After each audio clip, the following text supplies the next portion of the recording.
Hello, hello, and welcome back to Both Sides of the Bed.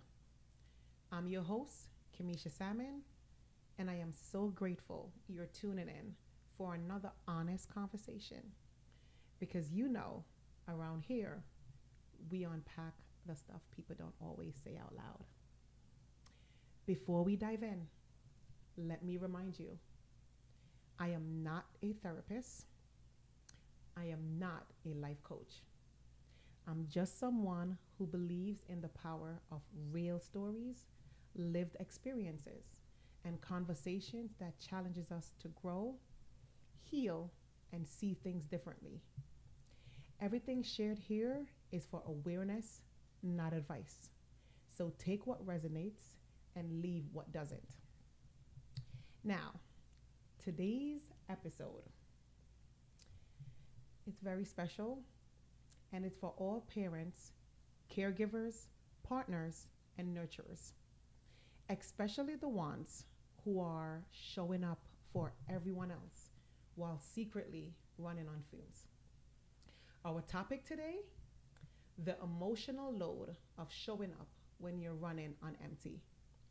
And joining me is someone I deeply respect, Noelle Elia. I hope I'm saying that right, Noelle. You are? Noelle is a licensed clinical social worker who practiced psychotherapy for 30 years in diverse settings. She's now retired, but still passionate about mental health and emotional well being. And we're so honored to have her voice on this platform today. Welcome, Noelle. Thank you so much for being here. I know you could be anywhere else, but you chose both sides of the bed. And guess what? We're better for it. Well, thank you, Kamesha. I'm thrilled to be here. As you said, even though I'm retired from my basic practice, meeting with clients, patients, we use different words for that, I'm just always passionate about mental health, people's well being, and this subject is really very, very relevant to most people. Okay. All right, guys. So let's jump right in. This topic is so personal to so many. Mm-hmm. So, Noelle, what does emotional burnout look like for parents, and how can someone recognize when they're at that point? Okay. I think it's important to just say one thing first. People start at different places in terms of their resources. It's certainly much easier to be burnt out if you don't even have your basics. For example, what's your standard of living? What's your neighborhood like, etc. We have to say that to begin with. Generally speaking, in burnout, you are unable to concentrate. You are exhausted. You are feeling like you become a little bit hopeless, which is a frightening thing. Okay. You could become despairing. People even have thoughts about, gee, everything I'm doing, I made wrong choices. Maybe I should be doing something else. I don't know. And they're often in situations that they can't change. You mentioned caregivers. There's parenting, yes, of course. And then there are caregivers taking care of people who are ill. This is something that really can burn people out very easily. And one of the issues in our society today is that we don't have enough community. We don't have enough people who can be helpful. Yes. So it becomes easier to burn out than maybe ever, especially if families have moved far away from each other, families of origin live in different states, different parts of the country. This makes it harder to reach out for an uncle, an aunt, grandma, grandpa than ever. Okay. So we really need to build community wherever we are. I know that's something you work on, and it's very important because we can't do these things alone, especially parenting. This idea of it takes a village is not just a catchword. It's absolutely true. Yes. Okay. Wow, that's a lot to unpack. Are there any physical signs that often go ignored until it's too late? Well, I think people feel like they can just push on. Physically, they may feel very tired every day, but they feel that they can push on. People may even have heart palpitations or other symptoms of something. Our bodies are not disconnected from our emotional state or our emotional minds. And we will often get clues from our bodies. Things will stiffen up. something suddenly your back is hurting, uh, because there's too much to carry. That's why Yeah. your back is hurting. So the mind and the body are very connected. Sleeplessness, people find that they can't sleep, or they want to sleep or they're oversleeping. Whenever things are out of balance physically, it could be a sign of some burnout moving in. Wow. For me, I always struggle with a lot of parents, and I'll ask them, why do so many caregivers and parents, feel guilty when they take rest or when they take time away from their family? Well, that's a great question. Now, not to be saying this is only women, but it is true that women are absolutely socialized to believe that they can do it all and should be able to do it all. What do we mean by all? An outside job, a job at the house, even if they don't have an outside job, all the needs of the children. They're socialized to believe if they can't do everything, they're a bad mother. Yes. Or a bad caregiver. Some men suffer from the same thing. The idea of manhood, meaning you should be able to hold up the world. You should be able to absolutely support your family in every way, no matter what. And these are myths. Again, a couple that doesn't have a community around them is a couple that could be headed for really a lot of burnout, because you can't do it alone, even two people. And honestly, why do so many people, and I've seen it so many times, I probably do it myself, we wear that badge of exhaustion like it's an honor. I'm like, Yes. oh, I have this commitment, I have this job, I have this person to help, and I feel good that I'm so committed. Why do we wear that badge like it's an honor? And what is that? Well, I think, again, that goes back to this idea of being socialized to believe that if we can't do it all, if we can't do all these things, there's something inadequate about us. When in reality, I vote for a more balanced life. Now, it's hard to have a really balanced life when you have small children, because the bottom line is this. Your own life has to really be put on the back burner to some degree. Realistically, you have small children that need you for everything, and you can't be expected to still be able to engage in your own hobbies and your own things as much as maybe you did, certainly before you had the children. That's true. Having children changes your life. I always say BC, before children. It's a different life. Now, once the children get older, you can go back to a lot of the things that you loved, or even find some new things that you never had time for. But it's unrealistic to think that you can have your own life in the way that you had it before children. Yes, unrealistic. Wow. Can you speak to the impact of invisible labor, Yes. emotional labor, and as a family dynamic? Yes, and I've done a little research on this, so I can offer people a couple of things they can just Google. You can Google cognitive labor, or you can Google emotional heavy lifting. You're going to get a lot of information by a lot of wonderful therapists and other folks, sociologists who have written about this and talk about this. There's YouTubes, there's everything. This refers to the person in the family that does all the planning behind the scenes. Me. Getting the kid to the doctor's appointment, figuring out when that paper is due at school, what are the days that the recycling comes, make sure it's out there. Who's planning the meals? That's a whole nother scene. One of the reasons that people take out or don't cook a lot, because it takes a lot of planning and work to go to the store, get the food, plan the meals, cook the food, clean up after the meals. Intelligent parents don't coddle their children around this. By the time they're 8 or 9, they're helping to not necessarily go shopping, but loading the dishwasher, unloading the dishwasher, taking care of some of the stuff around meal planning, because the children are going to benefit from that in the end.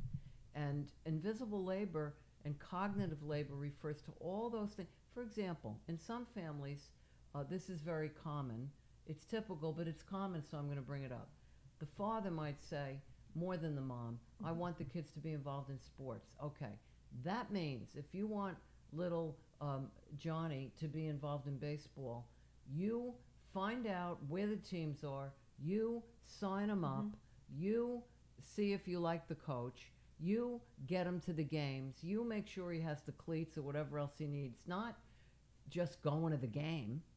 Yeah. It's all the stuff behind the scenes that allows that to take place. If dad wants that, dad needs to take the whole enchilada. And so much, so many of us can relate to that. But how does that affect things like communication, resentment, and connection? Because oh my goodness, let's put it this way. Sometimes you're going to find these marriages where people are, it might be a sexless marriage, for example. Okay, what's that about? Well, it started a few years ago, must be the kid. You know, having children should not mean that. yes, However, resentment shows up in ways like that.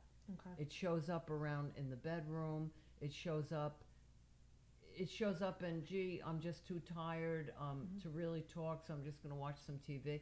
By the way, that's another thing that steals couples away from each other, screen time. But that's Yes. probably a separate both sides of the bed episode, Kamesha. yeah. Not only that, you touched on something and you said sexless marriages. I've spoken to so many people, and that's the biggest issue. And what's that about? Is it about resentments that are about these other things? Yes. You said you'd handle the recycling, but they came and do it. stuff wasn't out there. Okay. People act out sexually all the time. Okay. So we will all like to know what practical tools or like daily habits can help us refill their empty cups, like your emotional cup, when times our energy is low or limited. Because I've been there where I'm doing community work, I'm doing the kids, but I can speak for me because I make my husband my priority. That's my first job before anything else, before even my children. But for other people who don't know or need practical tools, what would be your suggestions? Okay, I just want to say one thing about something you just said that I think is major. Yes. The marriages that work best in my experience, I would say in the last 10 years of my practice, I was working with couples. I got some training in couples work and I was working with couples. Putting your husband before your children, or your husband putting his wife before the children. People say, oh my God, that's terrible. No. This is what you need to do. So this is very smart, okay? Yes. How do you fill the cup? Well, again, realistically, you're not going to have a lot of time when your kids are little to fill your own cup. What you need to do in that case is make sure that you do find some way to have a little time for yourself, even if it's a few minutes each day, but certainly maybe on a weekend, maybe you and your wife can trade places for a couple hours. You can do something you really want to do, or you can play musical children with other families. You take the kids for 3 or 4 hours. We'll take yours next week for 3 or 4 hours. That's what I mean about community. You really do need breaks. Yeah. Sometimes it's unrealistic, to get a break when they're real small. But even then, it's helpful if you can. Maybe grandma does live nearby, or an aunt or an uncle or a very close friend, and you can drop the kids off for a couple of hours. Even a weekend alone together with each other as a married couple, if you can pull it off, that's really important. So I have another question because I've spoken to so many couples getting ready for this podcast. Yes. And it's how can couples or co-parent better support each other when parents are feeling overwhelmed? And for me, before you get Noelle's take, what I'll say is, you said it before, I take time for myself. But both myself and my husband understands there's a lot of uncommunicated expectations. And I see a lot of people do that. They're saying, oh, he was supposed to do this, but he didn't. And I said, was that communicated? I communicate a lot. I love text messages with my husband. We do a lot of text messages so we can follow up. Like, hey, you're going to do this today because I'm going to go spend time with my friends, or I'm going to go do my nails, or I'm just going to do whatever I want to do. So So I think that's important on my end, and that's the advice I give a lot of people. You have to have your own identity as well. Mm-hmm. I have my own Mm-hmm. identity. My husband is not my identity. Mm-hmm. So because of that, I have a world outside of my Mm-hmm. home, Mm-hmm. and we communicate. So again, how can couples co-parent better support each other when the parents are feeling overwhelmed? Okay. Well, first of all, I think it's great that you and your husband both agree that it's a good idea Yes. to have your own lives, and you support each other. See, in this case, it sounds like you have a husband who's supporting that. That's not always the case. That's one thing. The other thing is this: people don't really always talk about what they need. So if you need some time for yourself and you feel like you're overwhelmed this week and you say to your husband, I need this, he's probably going to respond. I have actually met a number of men who say, I really do want to be there for her, but she doesn't tell me. Or yes. So they Okay. don't know how. Well, Yes. not only do they not know how, but she's not admitting that she can't do it Yes, all. there's no communication. Because she Yes. has, or she's not admitting it because she thinks she's a failure if she can't do it all. Oh, wow. What I'm saying Wow. is, you have to be able to allow yourself to be vulnerable and say, yes. honey, I need you to step in. I really do. You need to be able to admit that and not feel like you're falling short Wow. because you're admitting that.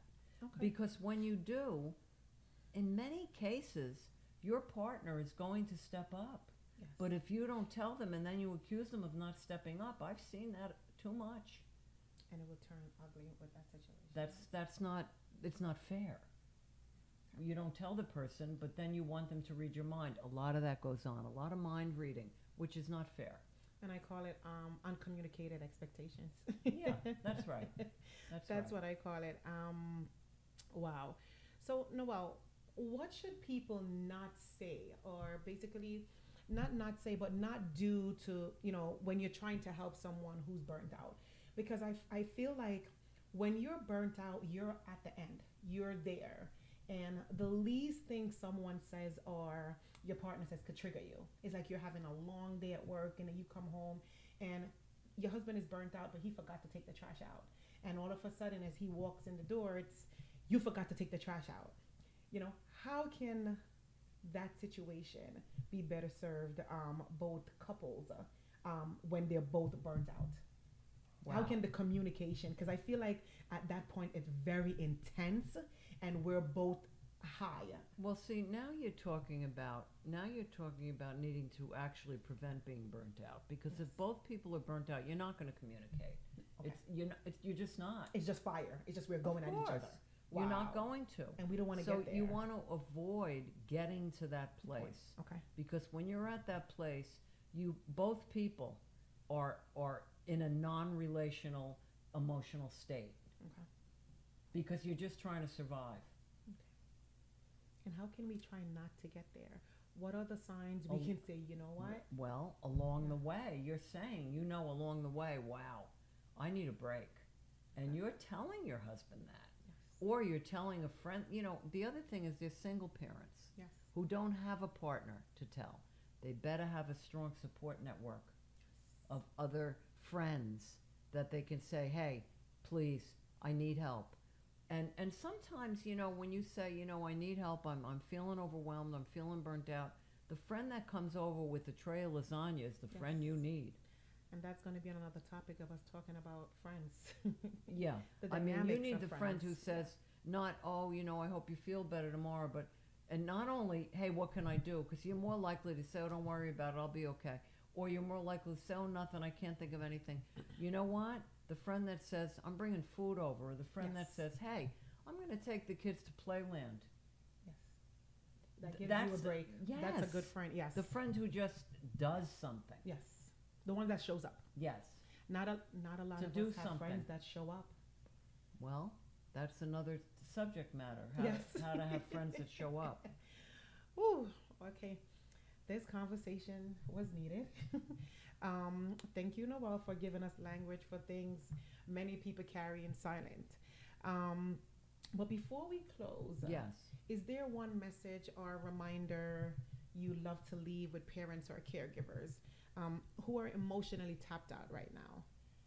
What would you say? What advice would you give to? I would say if you don't know how to say what you need in a way that's loving and compassionate and fair-minded, you need to find out how to do that. You may need some professional help in figuring out how to communicate in a way that, because you just gave a great example. Your husband walks in, he hasn't put out the recycle. He said he would. So to say, you know, you said you were going to do that, you didn't do it, forget it. You already have a defensive thing coming from the other person. But if you go into that situation and say, honey, I noticed you didn't live up to that commitment about the trash. Can you tell me why? Very different. Okay. All right. Thank you again to our incredible guest, Noelle, for her wisdom, compassion, and honesty.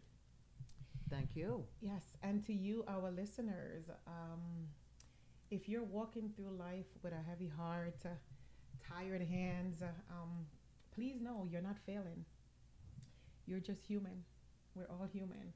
This podcast is a space to remind you that, you know, our well-being matter. You know, you matter. And if today spoke to you, share it with a friend. Remember to like, remember to subscribe, and we'll see you next time. Thank you, Noelle. Thank you, Kamisha.